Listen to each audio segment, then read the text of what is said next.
Hello, and welcome to another episode of 42AI's podcast on all things customer success and post-sale. Today, we have a very special guest. I'm particularly pleased to welcome Luke Ferrel, who joins us today from Deel, where he is currently Global Head of Customer Success. And if you take a little bit of time to look at his background, you'll also see that he started off his career in the US Air Force, moved into operations, and has worked at organizations like Qualtrics, Outreach, and Deel. Welcome, Luke. Great to have you here with us. Yeah, super excited to be here. Thanks for having me.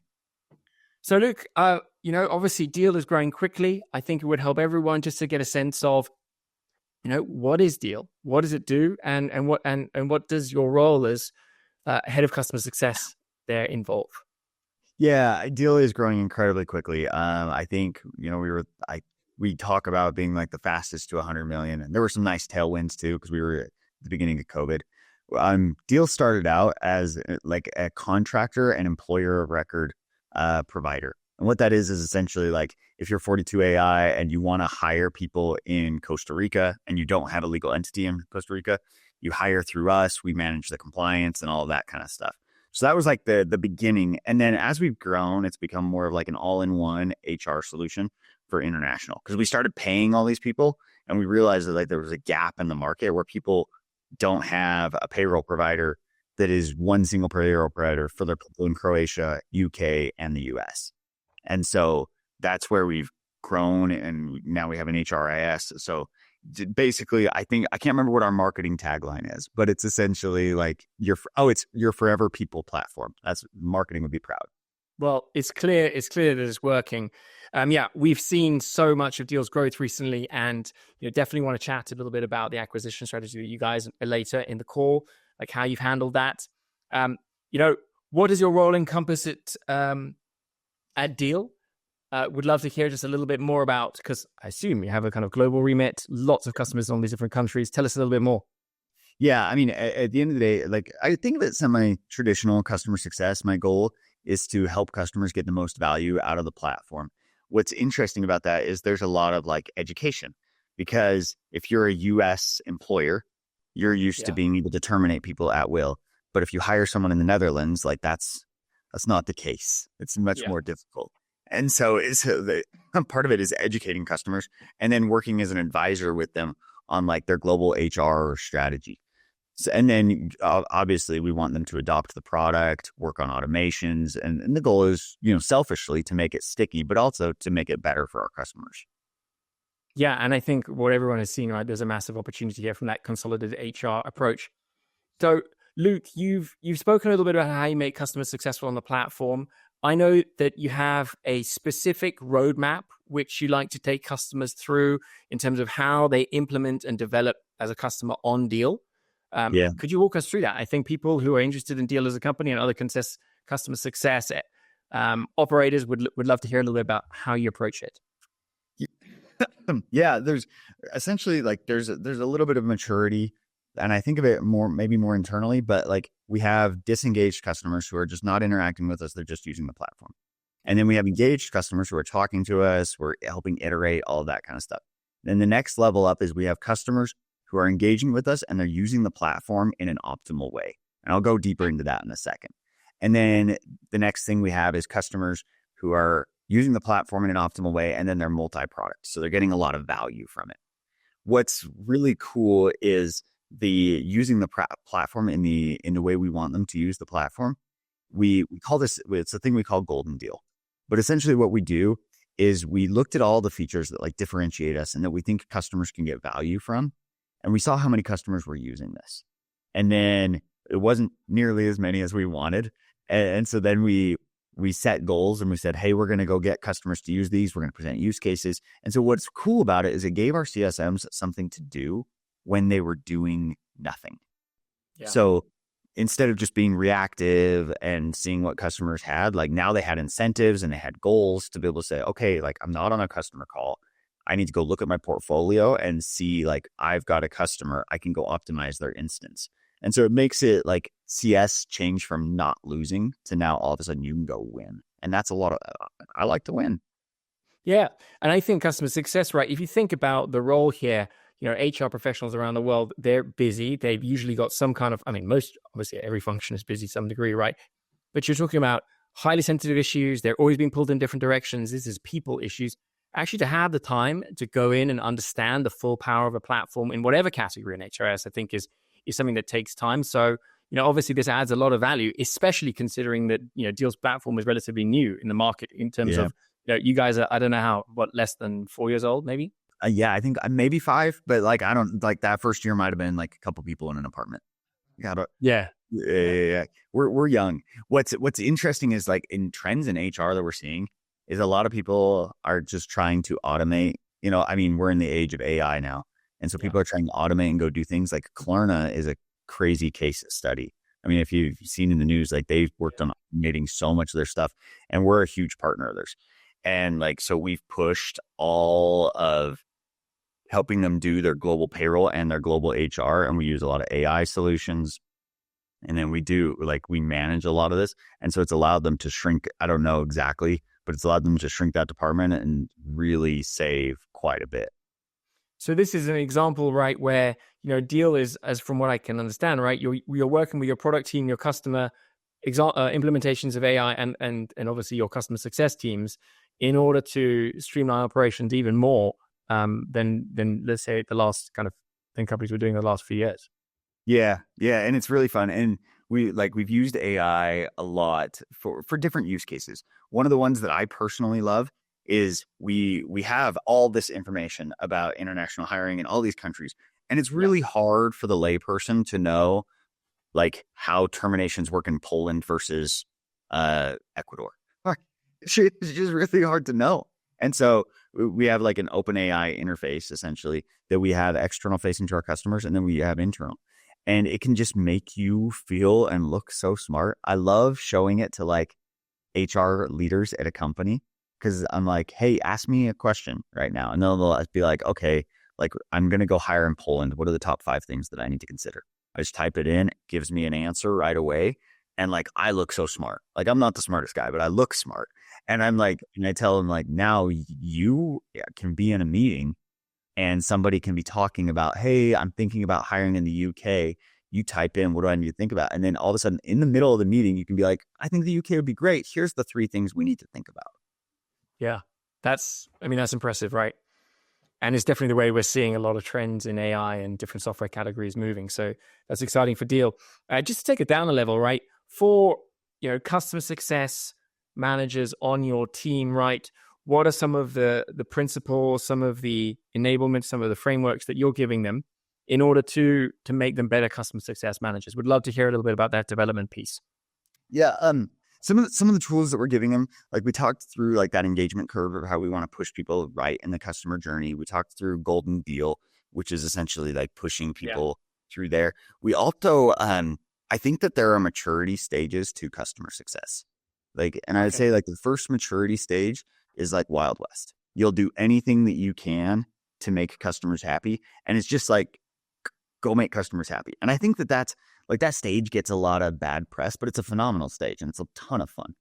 But if you want to scale and you want to grow your team and be more effective, next stage, you have to move into operationalization. And to me, operationalization, it's the phase that like CSMs hate. CSMs hate it because you track everything they do. You give them specific calls to action. You take away a lot of their autonomy and their agency. But it's a super hypothesis driven stage. So you have a hypothesis and you say, hey, when customer does X, we think that we should do Y. So now you go do it with a ton of your customers and you see the impact. And like sometimes you're wrong and you're like, okay, we don't need to do that. But sometimes you're right. And so then what you can start to do is you can develop a perspective where you can say, okay, this is what really matters. And so now your CSMs can be efficient and they can start to advise customers on things that we know from testing customers actually get value from. It's not just guess and check. And so then you're able to move into like the advisory phase, which is like you have a perspective on what good looks like and you can really give value. I think that's when CSMs move out of like the pseudo support, which we always talk about. Like we want to be proactive. We don't want to be support. And then finally, the next stage is that you can start to scale your CS team. I think we as CS leaders, often get lured by the siren song of margin and scale. And so we jump to that too early and we garbage in, garbage out it. Mm. And, you touched on this earlier, right? I know that you kind of incentivize your team to some degree in terms of what level of kind of customer implementation, et cetera. Could you just touch on exactly how, like, what the principles are behind that, like, and what behaviors it's meant to drive in the team? Would love to hear a little bit more. Yeah, I mean, like I'll just from a very high level, we commented our customer success managers on an 80-20 split. And so we have 80% base and then 20% is churn. And we set a churn target based on historics. I think most people do that. But then going back to like winning, we want CSMs to have an opportunity to go and participate in upside and to go win. It's just like, I love being a goalkeeper. Like, don't get me wrong, but like, that's a hard job because if any ball sneaks by, like, you didn't do your job. And if you stop every ball, well, then like you just did your job. And so then we say to CSMs, if you get 25% of your portfolio to have 10 or more points, and we took like, let me back up there. So with Golden Deel, we said, what are the features that differentiate us? 40-ish features. And then we go and I say, if you have 10 of those features turned on and activated for your customer, we're going to call that customer golden.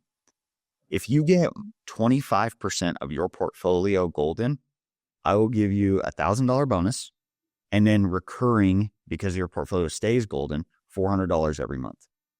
And then if you get 50% of your portfolio, $800. And if you get 75% of your portfolio, $1,200. What that does is it gives you something to chase. It also disproportionately rewards your best CSMs. So you naturally retain the CSMs who are doing the things that drive retention. Sometimes I think we focus too much on retention and not the behaviors that drive retention.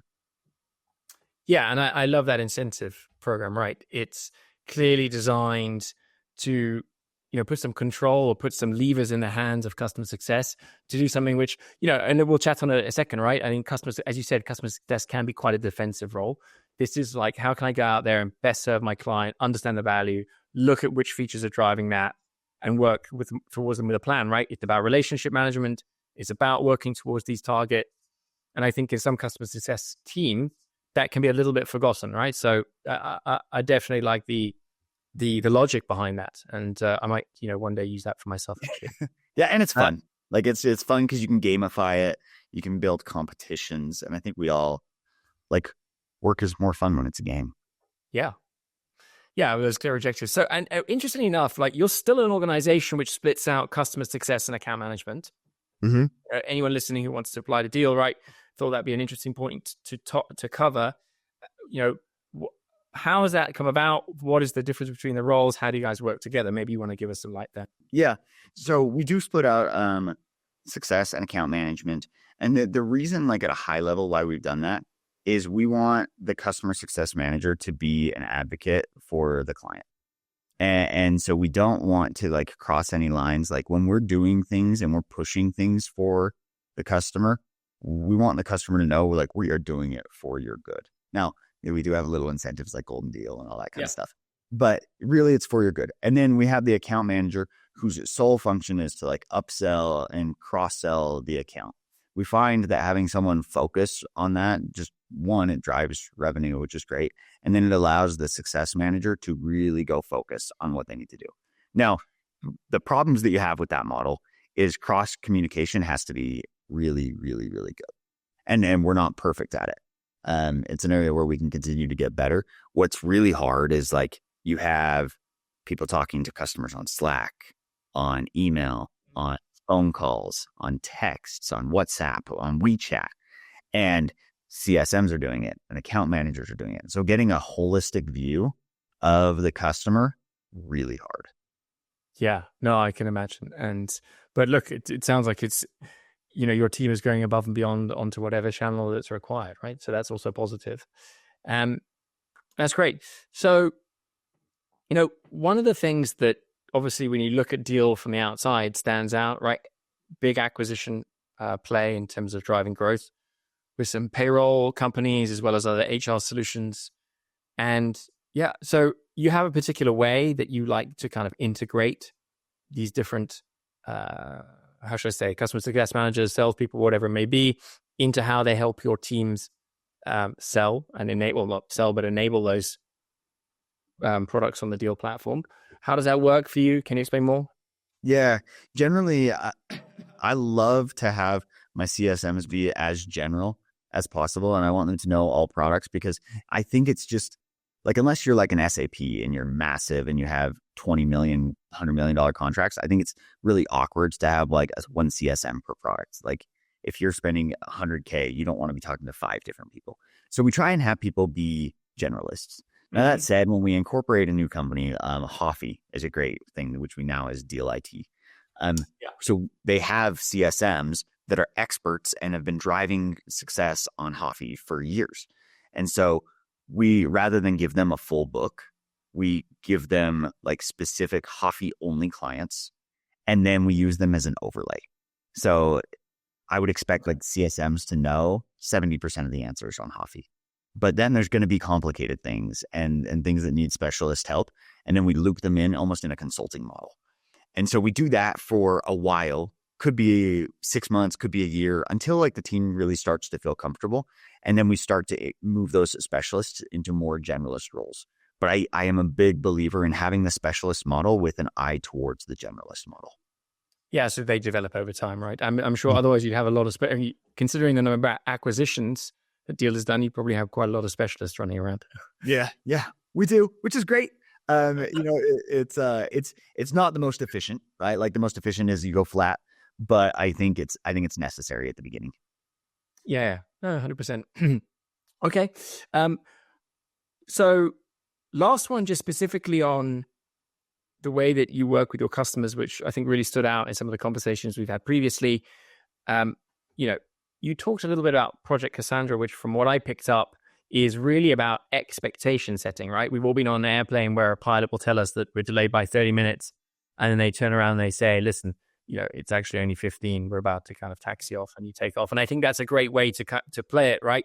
HR, global HR policy, legislation, whatever it may be, across 100 and whatever countries you cover, it's a tricky beast to handle, right? And that's a massive understatement. I worked in the industry.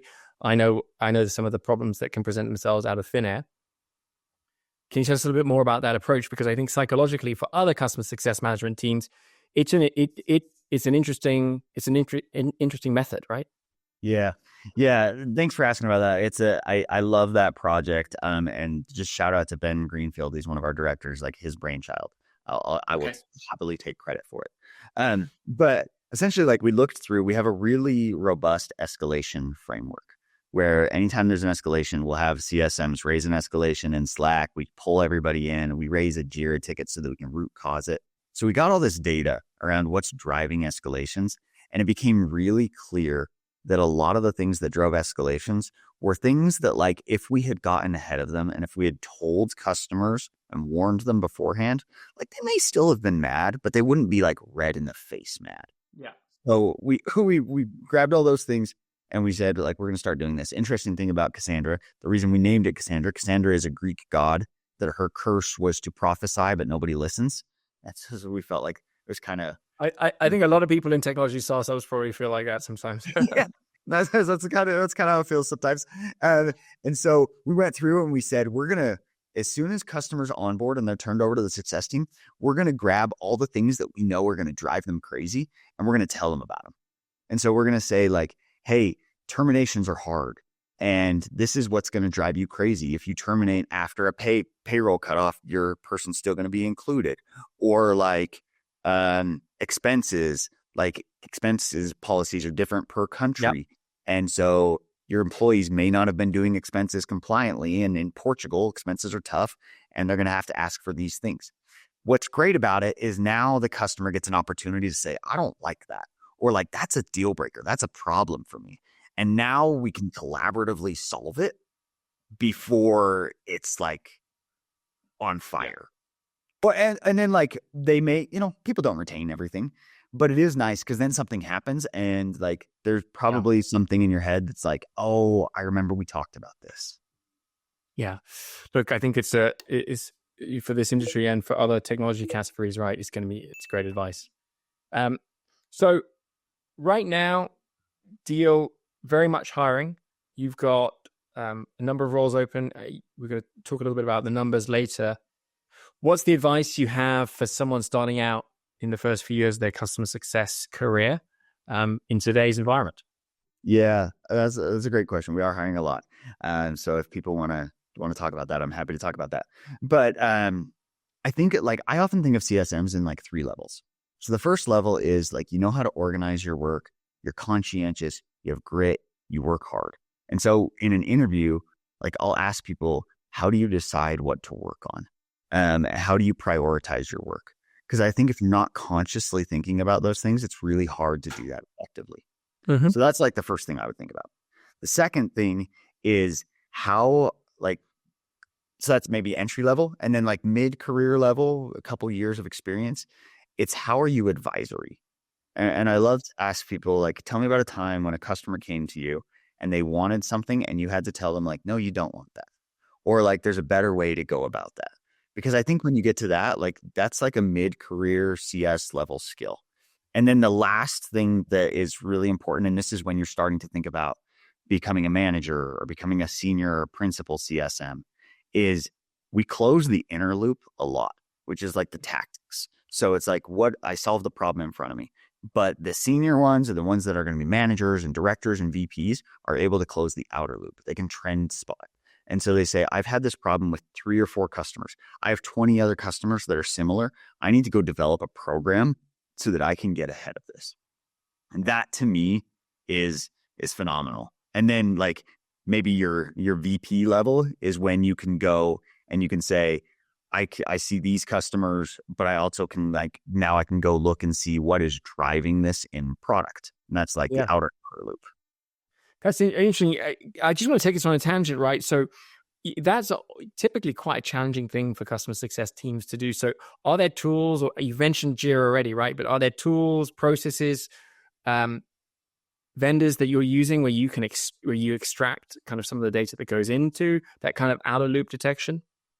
Yeah, I mean, I use Gainsight as a customer success platform. I'm a big fan of the platform. I think it's great. I think there are a lot of other great platforms out there. So no magic sauce there, but use Gainsight. I love Slack because it's a way to swarm a problem really fast. And so what we'll do is we'll like automate that. If you file an escalation, auto pulls all these people in. One of my secret weapons, and I always hesitate to give it away because it's so good. I love Pylon. And the Pylon team, I think they just raised around, so they're doing great. Yeah, they did. Yeah. From I think A16Z. Yeah. They're great. They're a great team. Because now I can connect every communication platform into Slack. I can also get an idea of like Slack can be terrible for workforce management because you don't know what's actually happening, but with Pylon you can go and see all that. And you can also like pull your support team into Slack and they can stay in Zendesk. So cool tool. Marty owes me $5 now, I guess. I don't know, but like it's a great tool. And then I use Looker to be able to go and visualize all the data, and then Jira so that I can go like our job in the escalation is to go and solve the issue. And then we'll go everything in Jira so that we can go close that outer loop. And that helps us immensely. Cool. Wow. Yeah. Nice. That's a neat stack. And yeah, that the stack is changing quite rapidly nowadays. I think there's definitely a few players in different parts of the GTM funnel which are really rapidly rising in prominence. And it's exciting to see, even challenging some of the unchallengeables, right? Like Salesforce and Zendesk. Yeah, we're looking right now, like the other tool that I'm interested in right now, and maybe I shouldn't say this because now I'm going to get a bunch of things in my LinkedIn inbox, but like we want to go and aggregate all of these things that happen in silos, like phone call, you got your Gong recording or whatever. You've got all your, we also use Outreach. I forgot to mention that, but you have, what your team is saying in emails, all these different platforms. And like, how can I get a good view? And then how can the sales rep get a good view? How can we all be on the same page? Because oftentimes what you'll see is the AE is like pitching a deal. And then like worst case scenario, they get to the end of the deal and there's a stakeholder who's mad and they block the whole deal, and the AEs that spent a month on this deal that never had a chance of closing because they aren't happy. Yeah. Yeah. That kind of challenge is definitely one which I think is on the cusp of being solved or is being solved today. So lots of different approaches there. Exciting to see what develops. So just to round off here, maybe a couple of short fire questions, and we can. So, I suppose we already answered one of these questions, right? Like absolute favorite AI tool today, other than ChatGPT, is there one that stands out? I mean, other than Deel, which Alex would kill me if I didn't say that. Yeah. But I don't know if I consider like Pylon an AI tool, but I think it's really cool. I'm sure there's elements of AI. I just think Pylon's a really, really cool tool. Mm-hmm. Okay. And 3 principles you rely on to manage your team. I love one that you mentioned the other day to me, which was what's the one thing that you're going to get done this week? I'm not sure if I remembered it correctly. Yeah. Like, I don't know if you want to build on that. Interested if you have any other principles in the way you lead as a, your team. Yeah, I very much like to be super clear with the team. Like I'll post oftentimes on Slack and I'll say like, here's what matters to me this week.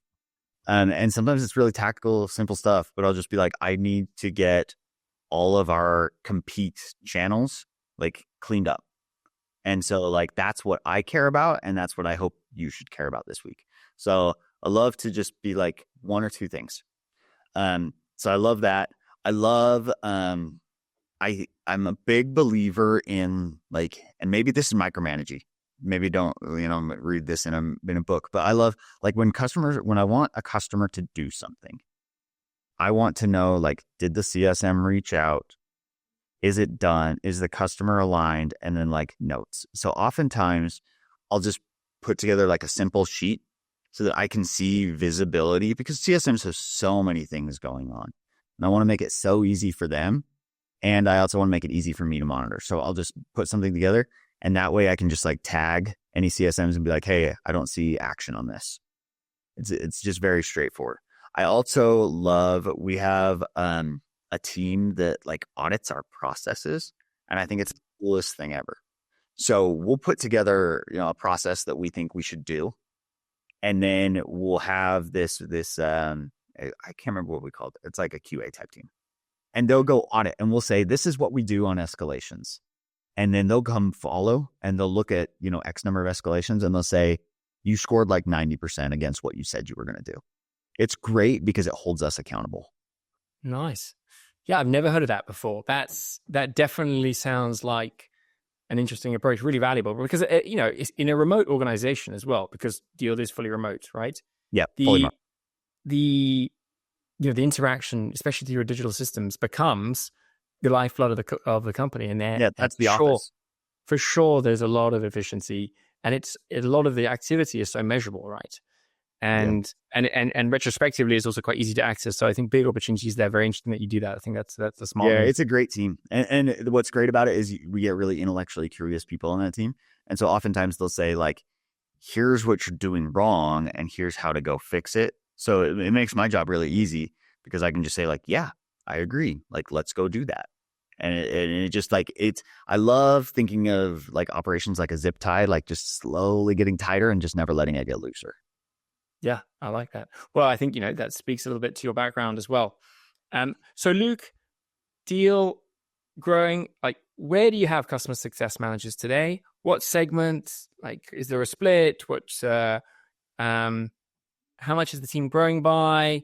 What's exciting happening there? If you want to get involved in customer success at Deel, tell me a little bit more about what's happening. Yeah, we are fully global, remote, everywhere. A big belief at the company is like where you live doesn't dictate your talent. Like there are talented people all over the world. You should be able to be hired anywhere. And I fully believe that. So we hire globally, anywhere in the world. I mean, almost anywhere in the world. We don't hire in North Korea. Almost anywhere. And then we segment by like enterprise, mid-market, SMB. And then we also look at like spend in those categories. And so like for a customer success manager, they can be in any segment because there are a lot of like SMB customers that expand globally now, which you probably didn't see 20 years ago. Yeah. And so that they can be like large customers. And so we look at like, we have entry level, which is like a customer advocate, and that's more of like your pooled scale. And then we have like associate CSMs, and then we have CSMs, and then we have senior CSMs. So there's a lot of room for growth, which is great. It's nice to have a career path. And then we're going to hire quite a few in this coming year. Like revenue growth necessarily dictates CS growth. We always want to get efficiency, but I don't think we're at the stage where we're like trying to squeeze margin out of CS. We care a lot more about satisfying and making our customers happy, because we feel like we're like 1% of the way done, and there's so much more to do. So like I would say anywhere around the world we are hiring, and for various seniority levels from new grad to 10 plus years of success experience. Fantastic. Look, I think that's a pretty exciting way to end. So Luke, really appreciate your time. Thanks for telling us all about the various programs, principles, hiring goals, all the different stories you have, some of your unique tactics in terms of managing customers and driving engagement on the Deel platform. It's been thoroughly fascinating. Hopefully we can catch up again sometime soon. And thank you very much. Yeah. Thank you, Alex. Great to talk. Ciao.